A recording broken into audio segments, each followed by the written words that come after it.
everybody. This is Eva Hussein from Polaron speaking to you as usual on a Thursday morning.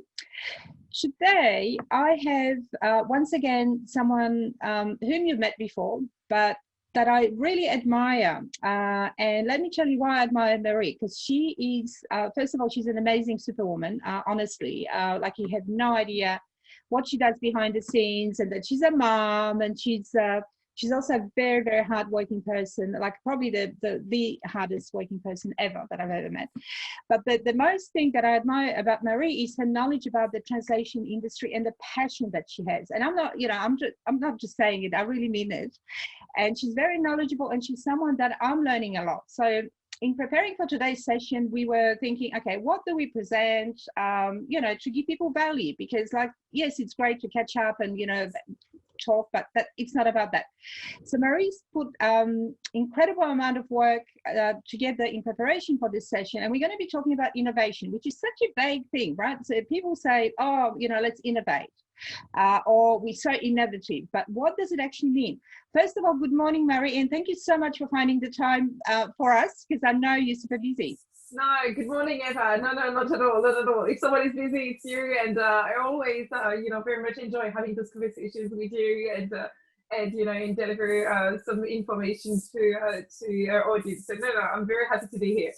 So I don't know about you, but I find this session so good because it helps us organize our information and sort of find out for ourselves, what do we actually mean by certain things. So, you know, our industry is full of jargon, and we talk about stuff that, you know, it's a bit smoke and mirrors sometimes. So innovation, what is it? Mary, tell us, what is innovation?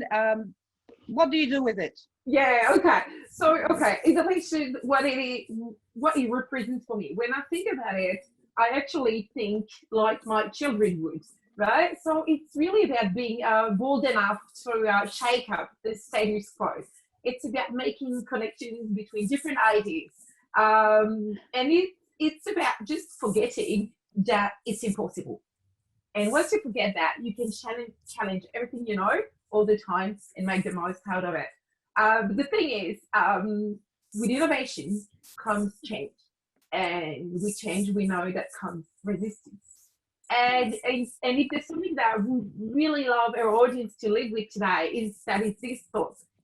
As yeah, if you can share with us maybe the first slide, Andrea, please. It's about saying that innovation is the ability to see change as an opportunity and not a threat. And I know it can be very controversial in our industry. So I hope, you know, we can burst the myth a bit around this. Right. And if Steve Jobs was able to do it, so can we, right? But what does innovation mean to our industry? Because you've spoken, you know, there's a lot of anxiety around it. There's a bit of fear, you know, of change, of learning new things. And, you know, we've been hearing for a long, long time that the industry is dead or is about to die. And of course, that hasn't happened, right?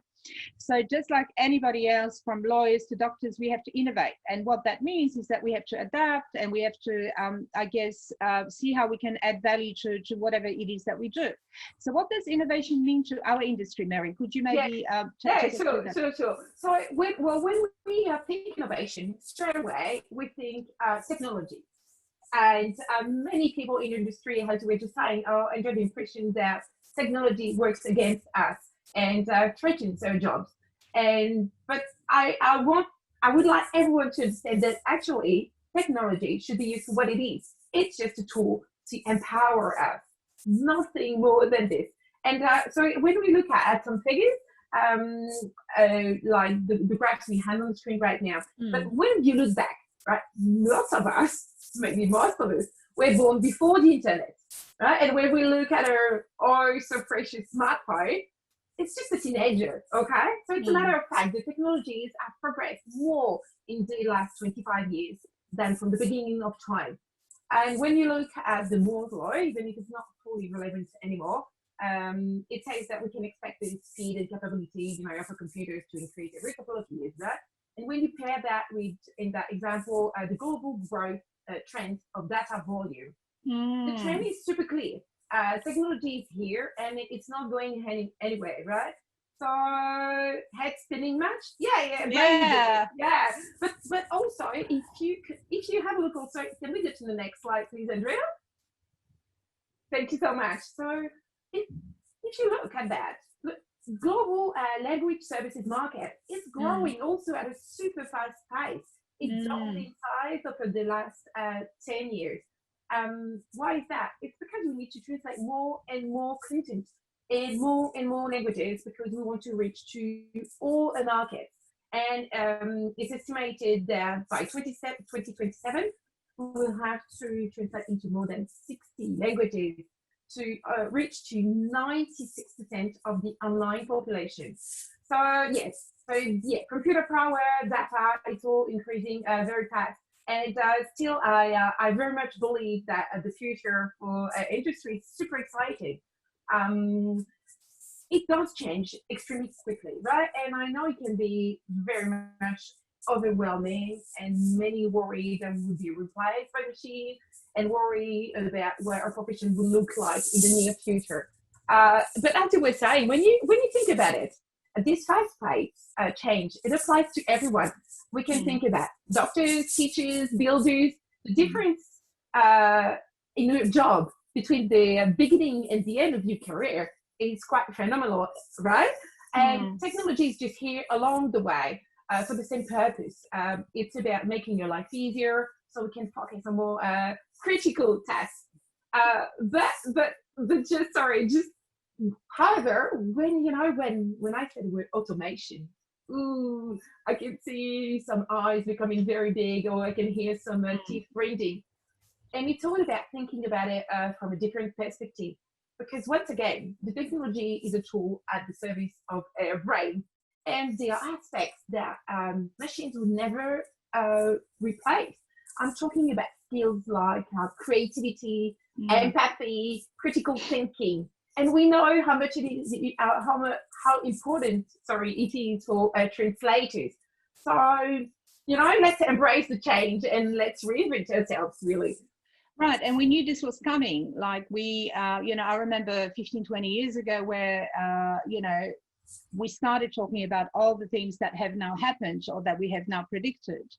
And I think it's also fair to say that the industry, not all the aspects of automation and what you've just spoken about have been adopted as fast as they could, but there's also a lot of fear because there's a lot of confusion, on behalf of the market, on behalf of translators, on behalf of companies that, what does all this mean? And when you look at the data chart that you showed us on the slide before, you can see how much is coming at us. And quantity versus quality is that argument that we forever have. And look, the other thing I'll say before I ask you my next question is that I think back in 1984, there was a novel written by a computer. So even back then they could do it. But the question is, yes, we can, but should we?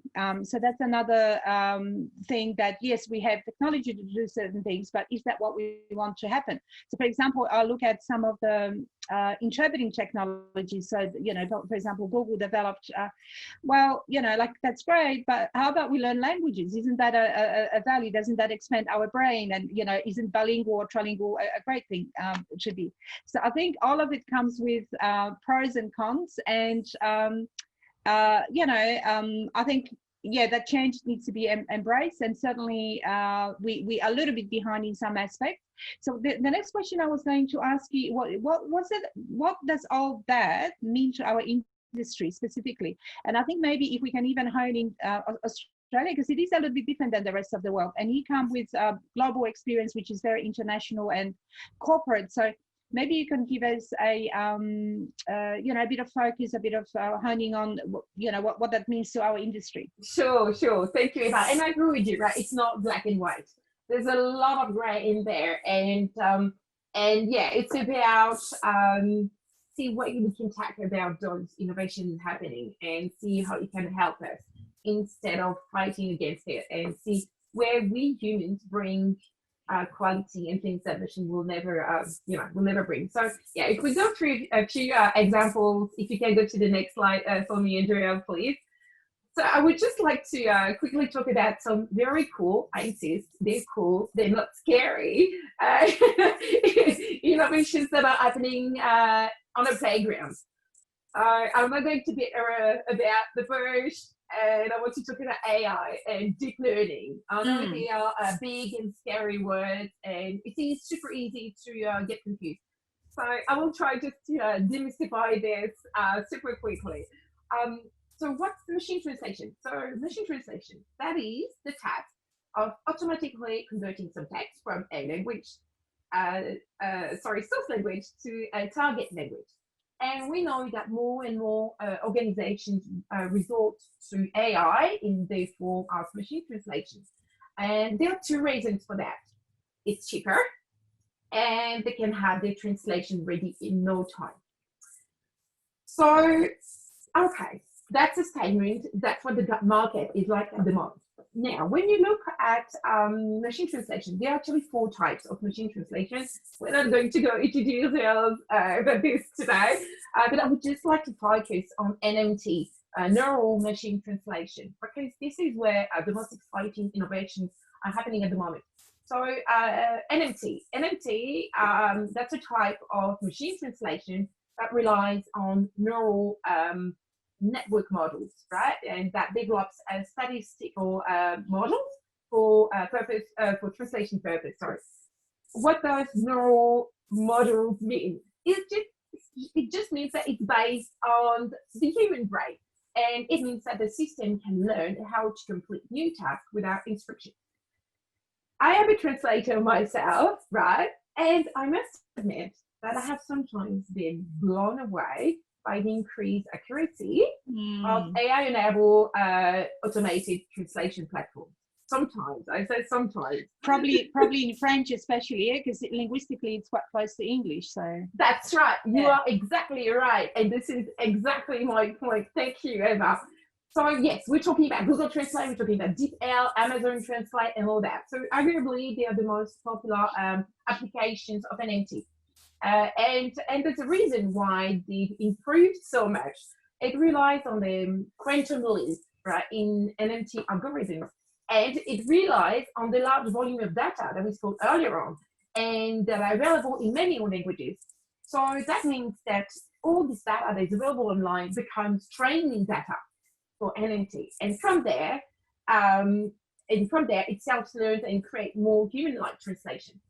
So yes, I'm not saying use those, absolutely not. But right. It's far from being perfect. But I'm saying it's it's interesting to see how it has improved over the last 5 years. What do you think, Heather? Yeah, I totally agree. And of course, it is garbage in, garbage out. So I don't know if you've read about this case where there are polluted translation memories. And I think a company in Europe has sued one of the European governments. I can't remember the exact details, because the memory they were given when they won a contract or a tender was polluted.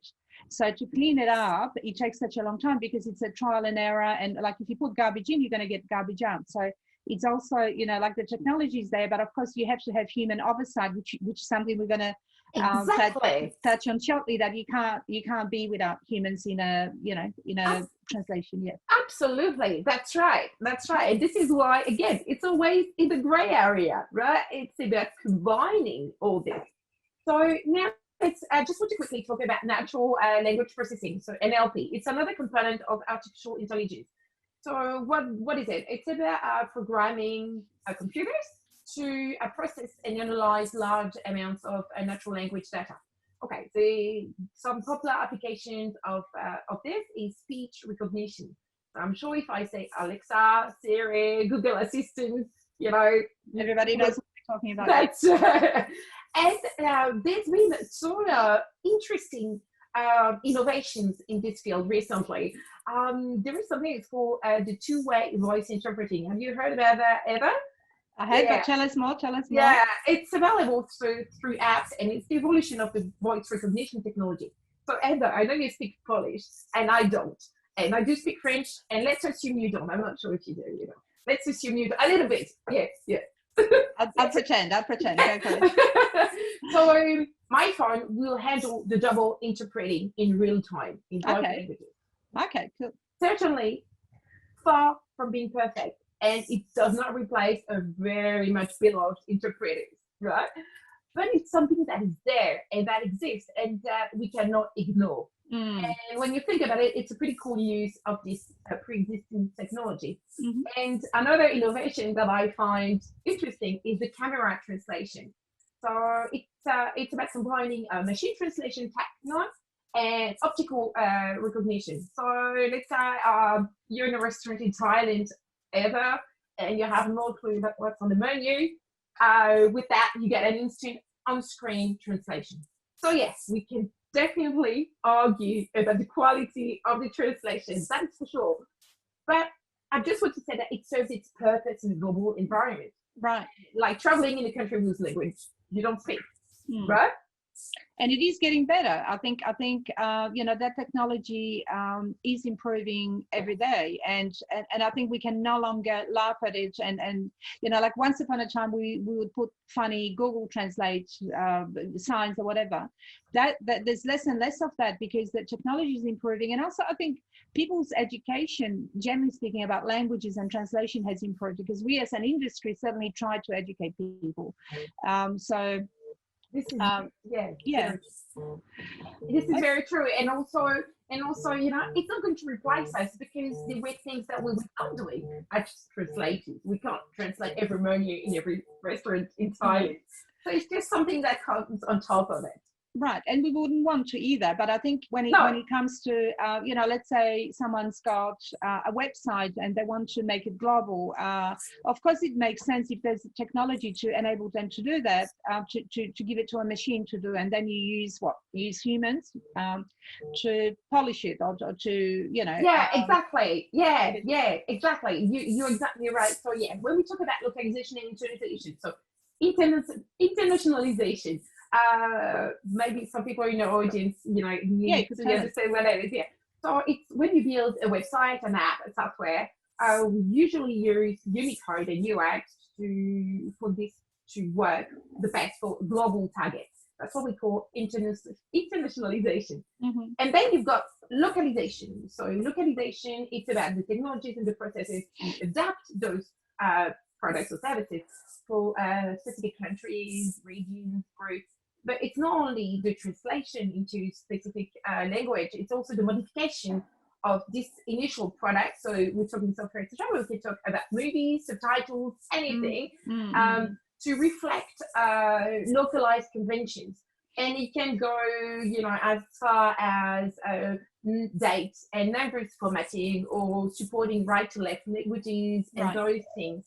And in terms of innovation, there are now some localization platforms that are compatible with some very popular programming languages and that can be used as language translator. Once again, the quality is very much yet to be proven, but it is something that is there and that is new. And then when we talk about computer assisted translation software, so translators listening to us right now would know what I'm talking about. I'm talking about SDL Studio and the like, right? And even though human translation remains superior to the most advanced computers' capabilities, there's something that those CAT tools bring is consistency in the translation, terminology management, right? But then based on this, there've been some very innovative cloud-based translation solutions that combine machine intelligence and human expertise, right? So, and it helps you the aim is to remain competitive on the market. So let's say, you as a company, you want to release all the time, constantly. You want to deliver in all the languages you support simultaneously. Because you want to satisfy all the markets.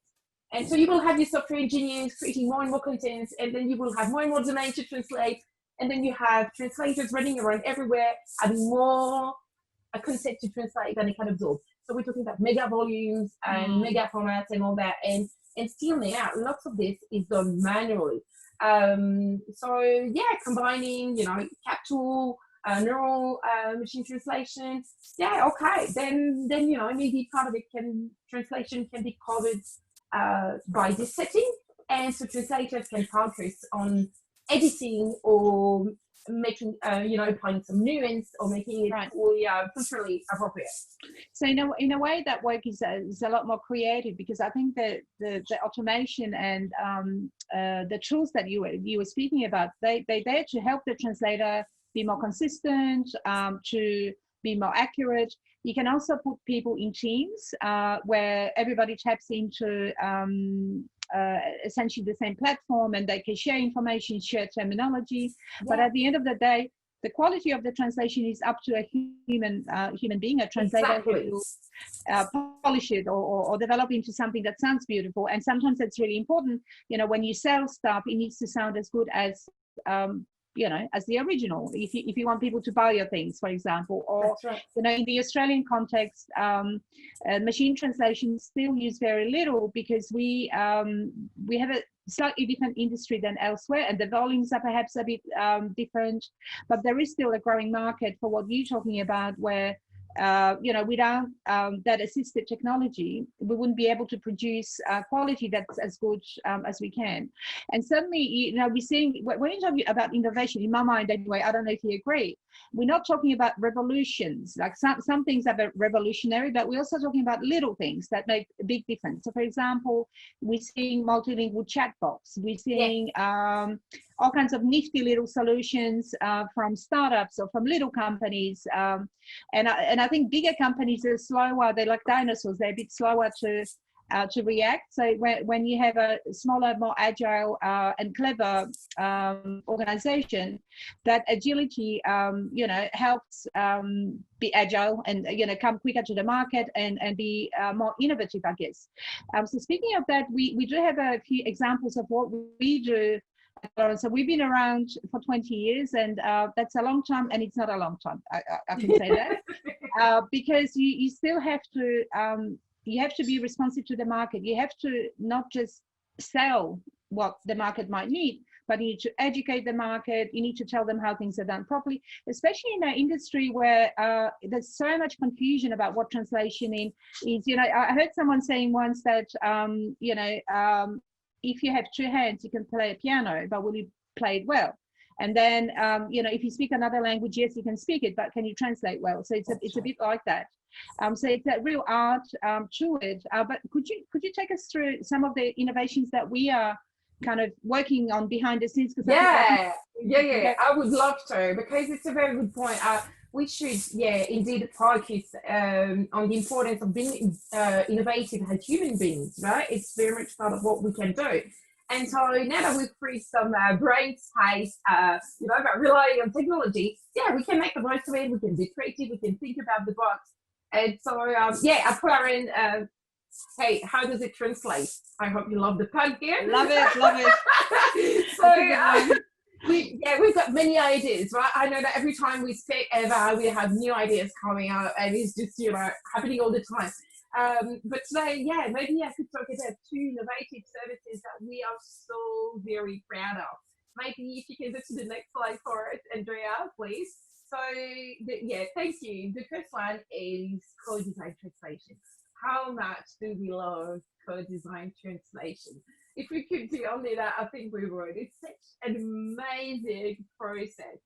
So what is it? It's about targeted and specific information that we developed with and for the community. So yes, there is translation happening, but it's actually one of the very last steps. And we build the project from scratch for the client, and we build the content itself. So that means the text, but also the infographic, the images, and we identify the target audiences, right? So important, the relevant communities, the language. It's just a super tailored product, isn't it? It is. And I think the other thing to say there, if you don't mind me interjecting, Marie, is that we ask the communities, we ask the people that these products are intended for about what they need and what they want, rather than you know, a bunch of people in an office sitting there thinking, you know what, yeah, these people speak Farsi, that's how they communicate. So we know very little about communities, generally speaking. So if you ask people, they will tell you, and it's that simple and that complex. So in principle, it sounds very easy, but you know, people have opinions, people have agendas, people have even political, you know, motivation or all kinds of things. So it's about how to manage that process that you end up with something. So you've got to start with a challenge. Let's put it that way. You start with a challenge, and then you ask the people that the product is for. In this case, it's translation. How would you solve that challenge? And it's about brainstorming and being creative and really engaging very deeply with the people that it's intended for. The reason that we are going this way with our work is because that is what the market wants. Yeah, they don't want translations that are just stamped or you know, ticking boxes. They want something that has better quality, but also engagement and longevity. So if you imagine that you design something that with the community, it's likely to, you know, make more impact, and also it's a more respectful way of you know, developing resources for communities, because you've engaged, you've asked them, and they will themselves promote it. And they'll feel involved, included, and respected, I think. But yeah, so it's quite a what Andrea is showing us there on the screen. It's quite a process, and this is just a high-level overview, of course. But we've thought long and hard about what can we contribute to communities. You know, out of COVID, I mean, you know, like innovation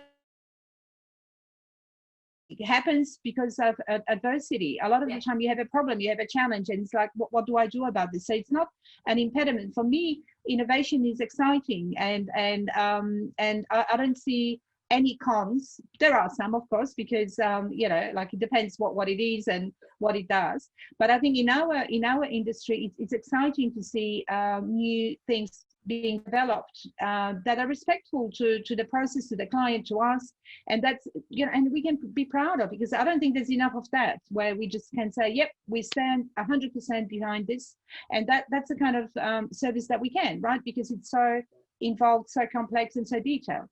Exactly, I couldn't agree more. And yeah, and say it, this is truly innovative, and the service it brings, right, both to the client but to the community is just amazing. So so yeah, it's definitely something to be very proud of. Yeah, okay. I agree. Okay, cool. Andrea, you can move on to the next slide to have a quick look. So this just shows sort of like a high level process of what happens. Yeah. You know, those five points you know, that's just the tip of the iceberg, if you imagine. So there's a lot of work that goes into that, including you know, engaging communities, and some communities are harder than others to engage because they you know, for all kinds of reasons, but maybe because they've never been asked for their opinion, which is incredible if you think about it, right? So when we or things like, okay, I don't know if you've come across this, Mary, but if you have a disability, apparently you speak English, or if you are gay, apparently you're not diverse. So there's like cross-sectionality out there for people that are you know, that are kind of an impediment to communication or barriers. So it's about breaking those down and asking people for whom these services are intended for, what do they think? Tell us. And it's just the best way to engage and be respectful to the community, I think. Yeah, absolutely. And it's great to see that in those cases we don't want to rush things. We want to do them well. Yeah. And it's great to see the market growing in there. And yeah, so no, absolutely. And wanting that, and you know, for us to be able to explain every step that we're doing. So the other thing that happens with this, of course, is that the client needs to be an active participant. So you can't say, do this for me and give me the translation. It doesn't work like that. You have to be involved as a client in this, so that you can understand what we're producing for you and be, you know, active participant. Andrea, I'll get you to show us the next slide, which I get Marie to talk to, if that's okay. Oh yeah, we're super excited about this one, aren't we? So Entrepreneur Now, it's an app. Hey, technology, right? But it's an app that allows people to connect quickly, easily, efficiently. So let's say you're a client and you need an Arabic or Kikuyu interpreter at 2 a.m. 3 in the morning. Well, all you need to do is, go through a few super easy steps, and then you just live, with your local and certified interpreter, and it's all within the app. And we're super close to launch it, and we're super excited about it. So yeah, stay tuned, and yeah, we'll keep you posted about this one. But yeah, so yeah, do you want to add more about it? I'm sure, Eva. Yeah, I can. So, everybody knows that everybody's doing video, right? Because we can't go to hospitals and we can't go to courts, so everyone's doing video interpreting. The difference between this one, so look, I am still an interpreter, and I used to do a lot of interpreting, and there were so many things that frustrated me. For example, having to travel to an appointment, and you know what was stressful? Not the appointment itself, but looking for parking, or the fact that you have to pay for parking in hospitals. My God, that used to drive me insane. Or that it was touch and go with timing and all of that. And I was seeing, even back 20 years ago, I was seeing a lot of waste in the system, whereby I'd turn up to, say, community health center, and there would be 3 patients and 3 other Polish interpreters, and I'm thinking, like, why couldn't they give me this job, and I could have interpreted for everybody? I would have been there for longer, got paid more, and all of that. So what's happening, because of how interpreting models operate in Australia, is that funding comes from different sources, whether it's state or federal or whatever, and there's a lot of waste in the system where there's no coordination. So what I thought about, I thought, okay, well, there's the Uber, so we don't want to make people feel like they are cogs in the system, but certainly most of the interpreting assignments are actually done within a very short period of time. So you don't need the interpreter there for an hour and a half. But what you do need to do is pay interpreters well. So you can't sort of keep trying to squeeze, interpreters and say, and we're hearing that, we're really hearing that, and we're hoping to speak to interpreting union to tell us a bit more in the coming weeks. But, because service providers are like, well, now that you're at home and you don't travel, that's better for you. Well, is it? So that's why we've developed this as a social enterprise model, which means that 80% of the fee goes to the interpreter, and they have a lot more flexibility, and they're more in charge of this, and they're smaller exchanges, so we don't go for an hour and a half and 2 hours. I mean, we've been online, Marie, for 35 minutes, and it's very tiring, right?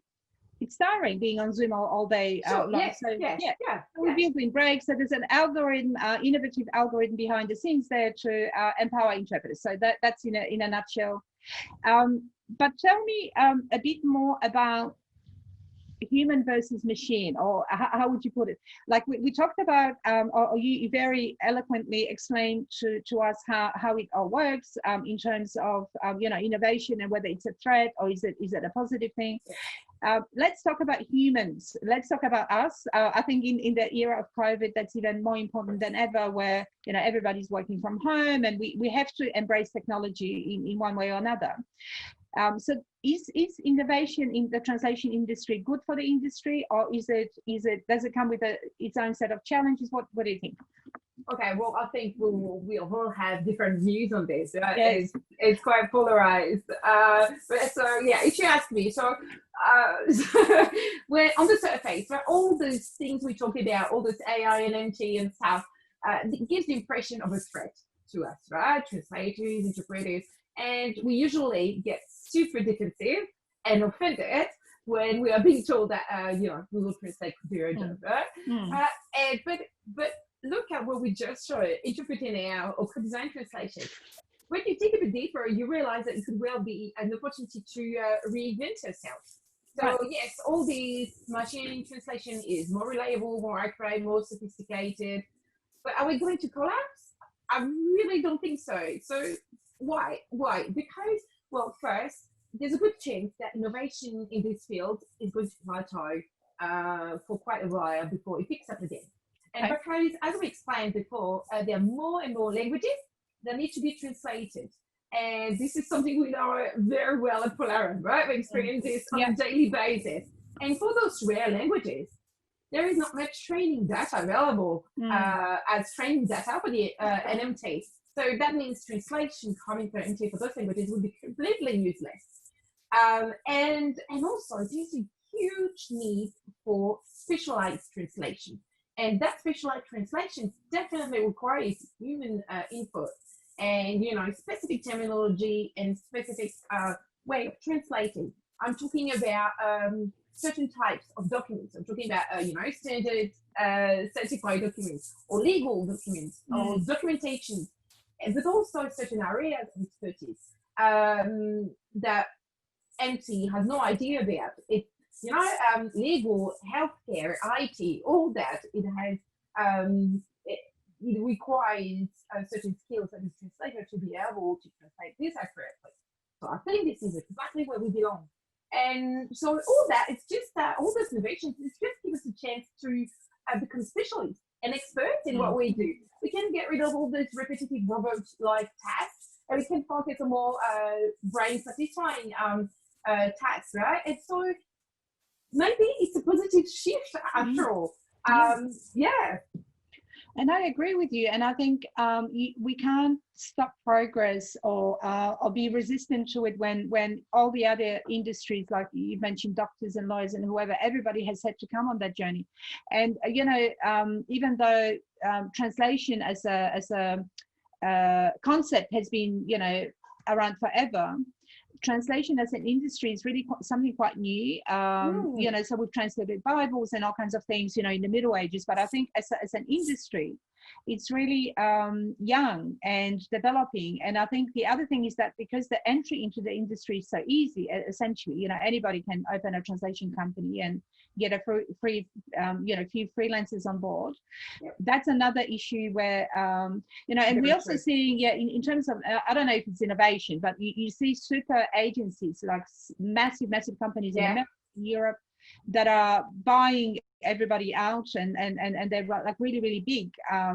And I don't know, do you think they're more innovative than smaller companies, or is it smaller companies are more agile and curious, and is it easier to innovate in a that's interesting. Listen, I think the big companies, it's more their markets and being competitive, and I think to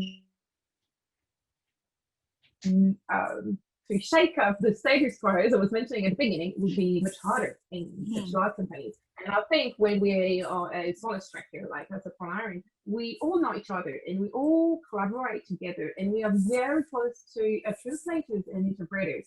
We speak with them individually all the time. We know them super well, and we hear the feedback and we work on that.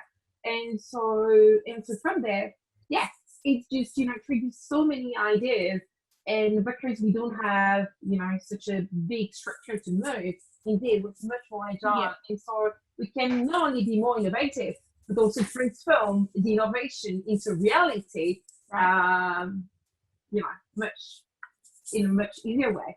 I think if anything, we have maybe too many ideas. Guilty. But it's a very, you know, it's a very exciting times where you can, you know, first of all, understand that this is the missing bit for me, that there's really not a lot about the data that's driving this whole process. So we know very little. You know, the chart where you showed how much the industry's worth. Of course, it's as precise as we can get it, because there are many people that don't classify themselves as translators, or you know, there are departments in big organizations, like, for example, I know that FBI in America has got translation unit, Asia here has got a translation unit, so they don't necessarily fit into, so it's an estimation, but it is, you know, growing. And you know, when I was researching for this session, I you know, something that's so obvious when I read it, but there are languages that we don't think about that are growing. So translation between Hindi and Russian, or you know, Chinese and Spanish, because the movie industry is growing, and also the content that we develop. So it's all, you know, people often think as translation between English and other languages, but of course other things are happening behind the scenes, and that's where the opportunities are too, no? That's right. Yeah. That's right. Absolutely. Yeah, it's a great example. Thank you for mentioning it. That's all right. We have terribly run out of time. We do have heaps of questions, but we're going to have to leave them, Marie, because I am busy, you are busy, and we've taken a good chunk of our day to have a chat. And as always, I love it. Reply to those questions. Yeah, absolutely. More than happy to. So keep them coming, and we will, let you know what we think. Sure. And look, just to end our chat, I really sincerely wanted to thank you for today and how much you brought into this conversation. And hopefully whoever's listened to it got a better sense of, firstly, how we work, but also what the opportunities are. And you certainly managed to remove some of that fear or anxiety around, what's happening, because really we do have to come along on that, right? There's nothing we can do. We can embrace it in a way that works for us humans. So I'll hand over to you for the last few words, but thank you so much. No, thank you, Eva. It's really been a pleasure, and I hope our audience has enjoyed the conversation as much as us. Just be bold, embrace change. Technology is your ally, and we, translators, interpreters, language services companies, we are here to stay. That's all. So thank you so very much, and have a fantastic day, Eva, Andrea, and everyone. Thanks for joining us, and we wish you all the best. Thank you. Yeah, have a great day. Bye. Bye.